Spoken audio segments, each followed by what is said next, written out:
The real has come drama की starting में हमें हमारी फीमेल लीड योंदो को दिखाया जाता है, जो अपने नेक्स्ट लेक्चर के लिए तैयार हो रही थी। वो इस एकेडमी की नंबर 2 बेस्ट लेक्चरर है और इसका ड्रीम नंबर 1 बनना है, जिसके लिए उसने बहुत मेहनत भी की है। योंदो अपनी क्लास लेने जाती है और यहाँ उसके पीछे एकेडमी के नंबर 1 लेक्चरर मिस्टर यून योंदो के असिस्टेंट को धमकाते हुए कहते हैं कि योंदो को कह देना, अगर वो अपनी करियर बर्बाद नहीं होता देखना चाहती है तो वो उसके स्टूडेंट्स को चुराना बंद करे, क्योंकि अब मिस्टर यून के स्टूडेंट का प्रेजेंटेशन उनके क्लास में कम हो गया था और सबके सब योंदो की क्लास अटेंड करने लगे थे। मिस्टर यून को अपने लेक्चर्स में कमी दिखने के बजाय वो यह सोचते हैं कि योंदो अपनी स्किल्स की वजह से नहीं बल्कि अपनी लुक्स की वजह से फेमस हो रही है और इसलिए उसकी क्लासेस ज्यादातर मेल स्टूडेंट्स ही अटेंड करते हैं, जो कि बिल्कुल गलत था। वो बस इस बात को एक्सेप्ट नहीं करना चाहते थे कि योंदो उनसे बेहतर है। योंदो मिस्टर यून की बातें सुन लेती है और खुद को डिफेंड करती है, पर इनके बीच कोई बहस ना हो इसलिए एकेडमी के एडमिन योंदो को मिस्टर यून से रूडली बात करने के लिए उसे डांट अपने साथ ले जाते हैं और अपने ऑफिस में यहाँ योंदो से सॉरी बोलते हैं, क्योंकि उन्हें भी पता था कि योंदो अपनी जगह सही है और वो जल्द ही नंबर 1 लेक्चरर बनने वाली है। पर जब तक मिस्टर यून नंबर 1 है तब तक एडमिन को उनका ही साइड लेना पड़ेगा।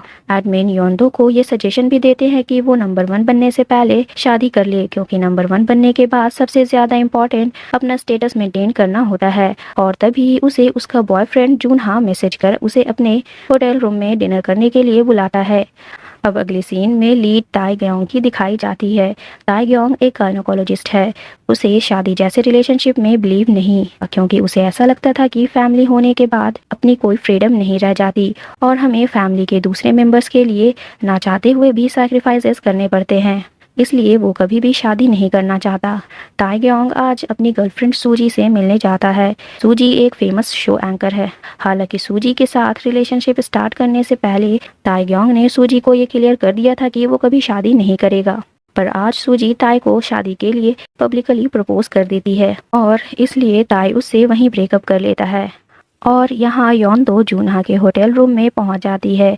पर वहां पहुंच उसे पता चलता है कि उसका बॉयफ्रेंड उसके साथ चीट कर रहा है, इसलिए अब ये दोनों भी ब्रेकअप कर लेते हैं। ताई भी सेम होटल में ही रह रहा था और इत्तेफाक से ताई और जूनहा की कार सेम थी, इसलिए योंदो ताई की कार को जूनहा की कार समझ रेड मार्कर से उसकी कार पर 2-4 गालियां और उसकी कैरेक्टर को लेकर बुरी बातें लिख देती है। ताई सूजी के साथ कॉल पर बिजी होता है, क्योंकि सूजी अब वापस से उसके साथ रिलेशनशिप में आना चाहती थी। इस वजह से ताई का ध्यान सूजी पर था। जब योंदो ये सब उसकी कार पर लिख रही थी तो वो देख नहीं पाता और इससे पहले कि वो योंदो को रोक उसे कुछ कहता, सूजी वहां आ जाती है और उससे शादी की बात करने के लिए माफी मांगती है। तभी सूजी का ध्यान भी ताई के कार पर जाता है। ये सब देख उसे ऐसा लगता है कि ताई उस पर चीट कर रहा है और अब वो उससे फाइनल ब्रेकअप कर वहां से चली जाती है। योंदो अपसेट हो अपने घर जाती है। उसके फैमिली में उसकी मॉम, एक अंकल और उसका एक भाई है, जिसकी एक छोटी सी बेटी भी है। घर का सारा खर्च योंदो ही उठाती है और उसने अभी तक अपने घर पर ये बात नहीं बताई थी कि वो किसी को डेट कर रही है, इसलिए अब ब्रेकअप होने पर वो ये बात किससे शेयर करे ये उसे नहीं समझ आता और इसलिए वो बीच रात उठकर अकेले ड्रिंक करने के लिए चली जाती है और उसे घर पर ना पा उसके फैमिली मेंबर्स परेशान हो उसे ढूंढने लगते हैं। इसी दौरान उन्हें योंदो और जूनहा की 100th एनिवर्सरी की एक फोटो मिलती है, जिसे देख इन्हें पता चल जाता है कि योंदो का ब्रेकअप हुआ है। तभी वो आज इतनी अपसेट लग रही है और अचानक इस तरह से गायब हो गई। ढूंढते हुए उन्हें योंदो मिल ही जाती है और सब योंदो को अच्छा फील करवाने की कोशिश करते हैं। इनकी छोटी सी फैमिली एक दूसरे के लिए बहुत सपोर्टिव है और केयरिंग भी, और इसके ठीक अपोजिट ताई की फैमिली है। अब अगली सीन ताई की ग्रैंडमा की दिखाई जाती है, जो अपनी डॉटर इन लॉ यानी कि ताई के मॉम के साथ एक टी गैदरिंग में आई होती है। ताई की ग्रैंडमा और शहर की कुछ और अमीर औरतें अक्सर चाय पर मिलती हैं और आज की इस गैदरिंग में एक लेडी नहीं है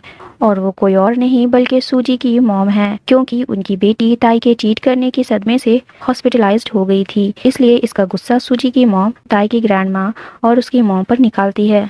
ग्रैंडमा अपनी राइट हैंड से जिनको बोल ताई को अपने घर मिलने बुलवाती है, क्योंकि ताई अपनी फैमिली के साथ नहीं रहता था। इस घर में ताई की मॉम एक अच्छी हाउसवाइफ की तरह घर की सारी जिम्मेदारी निभाती है। इस घर में सिर्फ ग्रैंडमा की ही चलती है। ताय ग्रैंडमा से मिलता है। अब क्योंकि ये बात न्यूज़ में आ गई थी कि ताय एक टाइम पर एक से ज्यादा लड़कियों को डेट करता है, इससे उनकी फैमिली रेपुटेशन पर बहुत असर पड़ा। इस बात के लिए ग्रैंडमा ताय की बात पर विश्वास किए बिना ही उसे बहुत डांटती है और उसे कैरेक्टरलेस कहती है। इस घर में ताय को सिर्फ उसके मॉम और डैड सपोर्ट करते हैं, इसलिए ताई की मॉम ग्रैंडमा को उसे कैरेक्टरलेस कहने से रोकती है, जिस पर ग्रैंडमा उल्टा ताई की मॉम को ही सुना देती है कि इसे तुमने ही लाया है, क्या इसके फादर भी इसी की तरह प्ले बॉय थे। ग्रैंडमा के ऐसा कहने पर ताई के सिवा किसी को कोई फर्क नहीं पड़ता। अब इससे तो पता चल ही जाता है कि ताई की मॉम की इस घर में कितनी इंपॉर्टेंस और रिस्पेक्ट है। ताई की मॉम को इस शादी में अपना प्यार तो मिल गया, पर अच्छी फैमिली नहीं मिली और ताई भी इस फैमिली को इनकी सोच और बिहेवियर की वजह से कभी एक्सेप्ट नहीं कर पाया। अब ताई के स्टेप फादर अपनी चुप्पी तोड़ते हुए उसे शादी करने के लिए कहते हैं, पर ताई शादी के लिए मना कर वहां से चला जाता है। इस फैमिली का बड़ा बेटा गोंगचून ग्रैंडमा का चमचा बना फिरता है, क्योंकि उसे प्रॉपर्टी का लालच था। साथ ही उसकी वाइफ जो कि प्रेग्नेंट है वो भी गोंगचून की तरह ही खुदगर्ज है और इन दोनों ने इन विट्रो फर्टिलाइजेशन यानी टेस्ट ट्यूब बेबी इम्प्लांट करवाया था, ताकि ये लोग जल्द से जल्द ग्रैंडमा को उनका ग्रेट ग्रैंड चाइल्ड दे उन्हें और ज्यादा खुश कर सके। और इस घर की बेटी जी मियोंग का हस्बैंड ताई का फ्रेंड और कलीग डॉक्टर चा युनवू है। इन दोनों का इतना बुरा हाल है कि ये दोनों अब डाइवोर्स लेना चाहते हैं, पर इन्होंने इस बारे में किसी को नहीं बताया है, इसलिए ये लोग फैमिली के सामने और पब्लिकली एक हैप्पी मैरिड कपल की तरह एक्ट करते हैं। अब यहाँ डिनर पर मिस्टर गोंग मियोंग को ताई के लिए एक हाउसवाइफ मटेरियल जो उनकी फैमिली स्टेटस को सूट करे वैसी लड़की को ढूंढने कहते हैं। ये लोग ताई की शादी की बात ही कर रहे थे कि तभी ग्रैंडमा बीच में टोकते हुए कहती है कि तुम लोग उसकी फिक्र मत करो, उसकी शादी मैं करवाऊंगी। क्योंकि वो ताई को अपनी प्रॉपर्टी में हिस्सा नहीं देना चाहती थी, इसलिए वो ताई की वाइफ को किसी बड़े और स्ट्रॉन्ग फैमिली से नहीं लाना चाहती थी, बल्कि वो ताई के लिए एक ऐसी लड़की चाहती थी जो उनकी फैमिली रेपुटेशन मेंटेन कर रखे, उनके मामलों में दखल ना दे और जिसे वो अपनी उंगलियों पर नचा सके, बिल्कुल ताई की मॉम की तरह। ग्रैंडमा ताई के लिए एक ब्लाइंड डेट फिक्स कर ताई को कॉल कर कॉफी शॉप में उस लड़की से मिलने के लिए जाने कहती हैं और ये लड़की कोई और नहीं बल्कि सेजिन होती है। सेजिन को ग्रैंडमा के इरादे अच्छी तरह से पता थी, पर फिर भी वो उस फैमिली में शादी करना चाहती थी। सेजिन को उसके एक्स का कॉल आता है, जिसे देख वो बहाना बनाते हुए ताई से कहती है कि शायद तुम्हें सोचने के लिए टाइम चाहिए। यह कह वो वहाँ से जाने लगती है, पर उसके जाने से पहले ताई उसे ये क्लियर कर देता है कि वो ये शादी नहीं करेगा। सेजिन के जाते ही ताई को होटल सिक्योरिटी ऑफिस से कॉल आता है कि वो लड़की जिसने उसकी कार पर वो सब लिखा था उसे फिर से पार्किंग लॉट में देखा गया है। ताई होटल के लिए निकल जाता है।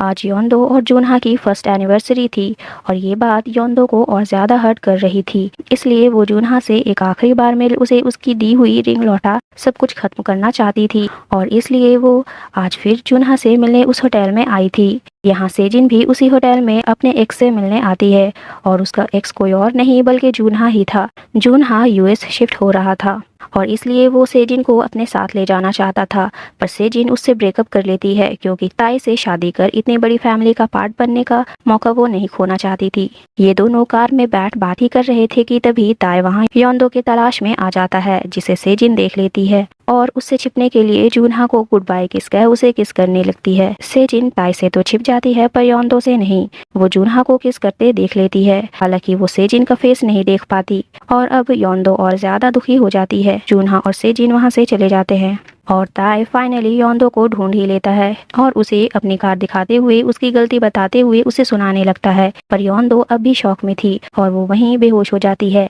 ताई उसे हॉस्पिटल लाता है। यहाँ चेकअप करने पर पता चलता है कि योंदो प्रेग्नेंट है। ये बात सुन योंदो को भी होश आ जाता है और एपिसोड 1 यहीं एंड हो जाती है। Stay tune for the next episode. Till then bye bye, take care.